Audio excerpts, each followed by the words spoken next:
Hello, I'm the Luke Cartographer, and this is the 107th video of my Fallout 76 Surveyal series. Here we are at Federal Disposal Field HZ-21, taking a look at the map. It's this strange looking item here on the map. It's a workshop, as you can see there, and the closest place to fast travel is the scenic overlook here. We're to the east of Bromwell, the southeast of Lewisburg, and the west-southwest of Watoga.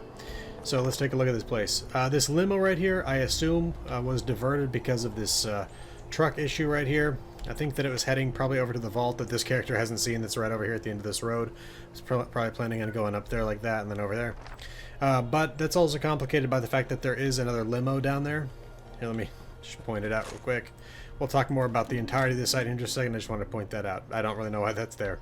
Okay, so in terms of the enemies you can find at this site, Super Mutants, Super Mutant Hounds. There's a single Snallygaster that spawns in the middle of this area over here.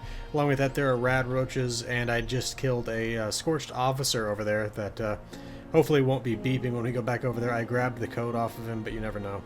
Okay, in terms of plants that you can find here, Blackberries. There are Firecracker berries. I already picked them right here so they wouldn't go off and if I accidentally brushed up against them.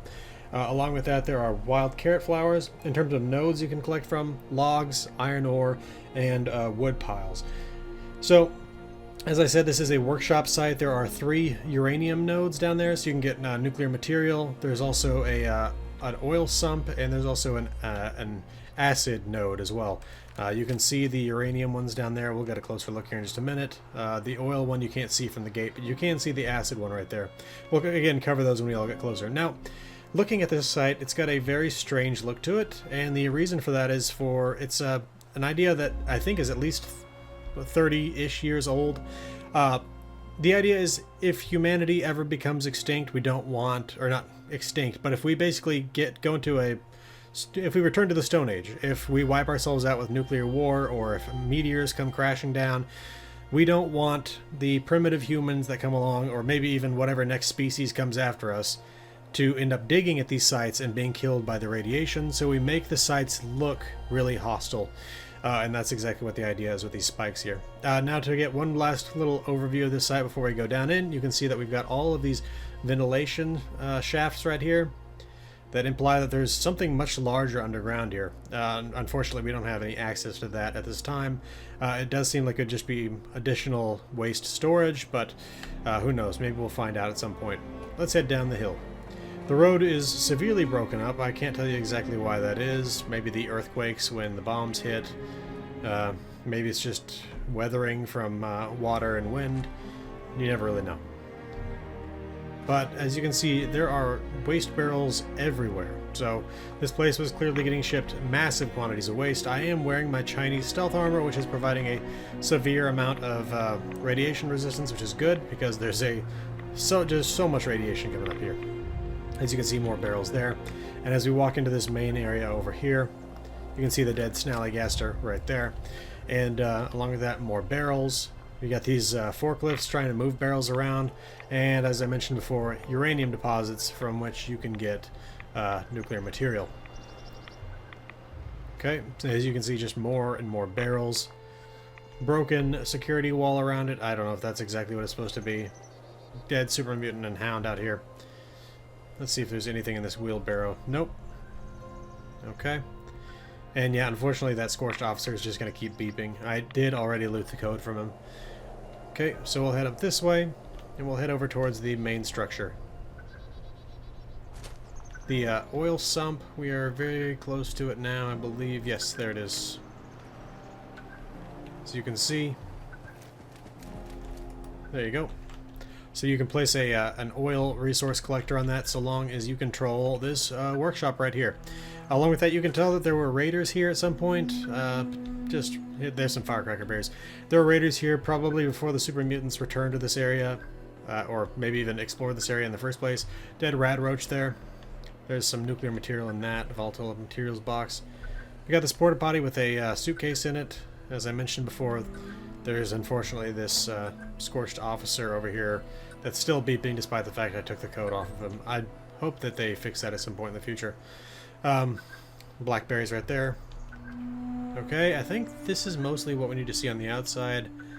You can see that the security fence around this place has been downed. Along with that, there has been a log bridge set up here to get up to the roof, and this is an area where the raiders were living, as you can see from the dead raiders that are all over the place. There are the wood piles I was talking about, some of them at least. Again, more dead raiders, petrified corpses. Okay. And let's head on over this way, head down these... Oh, I was going to say down the stairs, but we're already on the ground floor as it is. Come around this way. You can potentially have a fusion core spawn in there. Spawn in there. You can have a fusion core spawn in there. I heard myself say correspond. But not this time. Okay. There's a bunch of lore here in the Site Director's Terminal. We'll come back to that at some point here in a minute. Along with that, there's also the, again, more dead super mutants. Tinker's Workbench here. Hazmat suits, both proper and broken, or damaged, I should say. There are Nuka-Colas that spawn in that Nuka-Cola machine. We've got a locker room over here. Showers. Decontamination showers, one would assume, but anyway. We've also got a note right here. Waste problem. The message server keeps going down and the phone lines haven't worked for weeks. I've been trying to tell them that we're at capacity and can't accept any more waste material, but the trucks have to dump it anyway. We're having to pile barrels at the surface level until we can resolve the issue. I need you to fix our lines of communications before we start glowing green.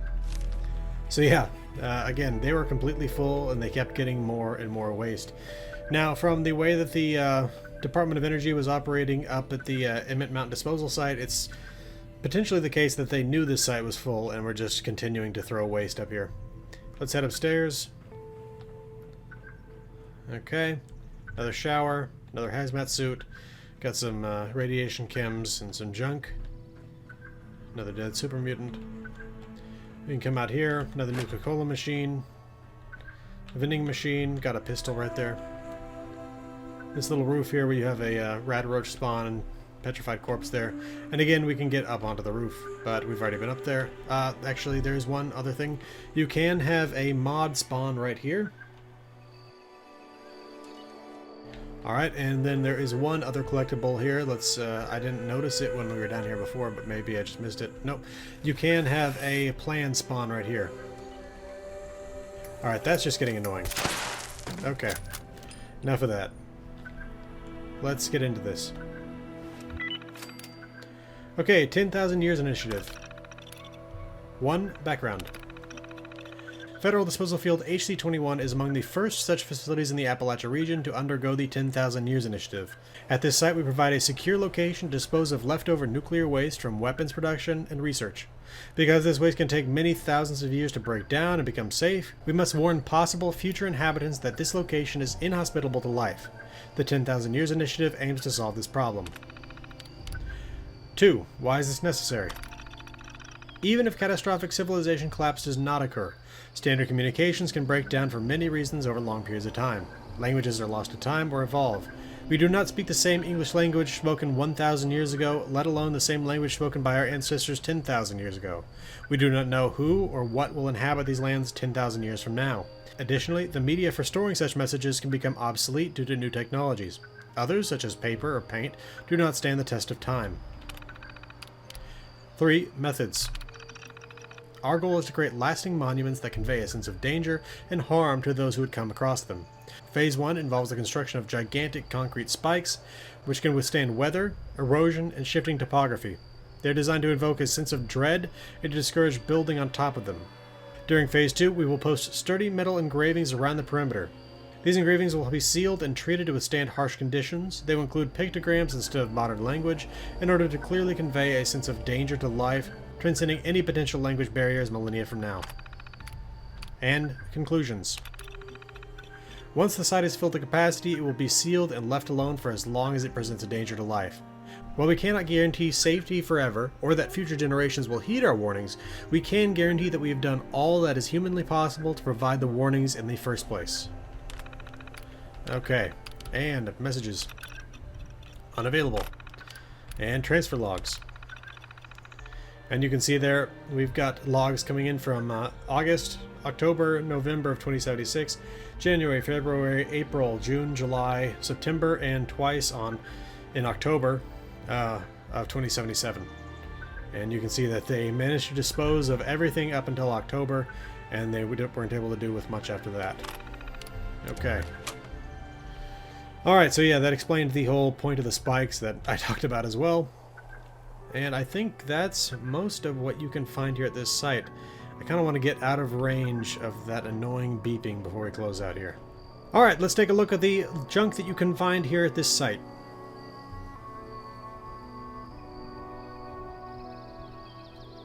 Alright, that should do it. This has been the Resolute Cartographer. Thanks for watching. I'll see you again next time.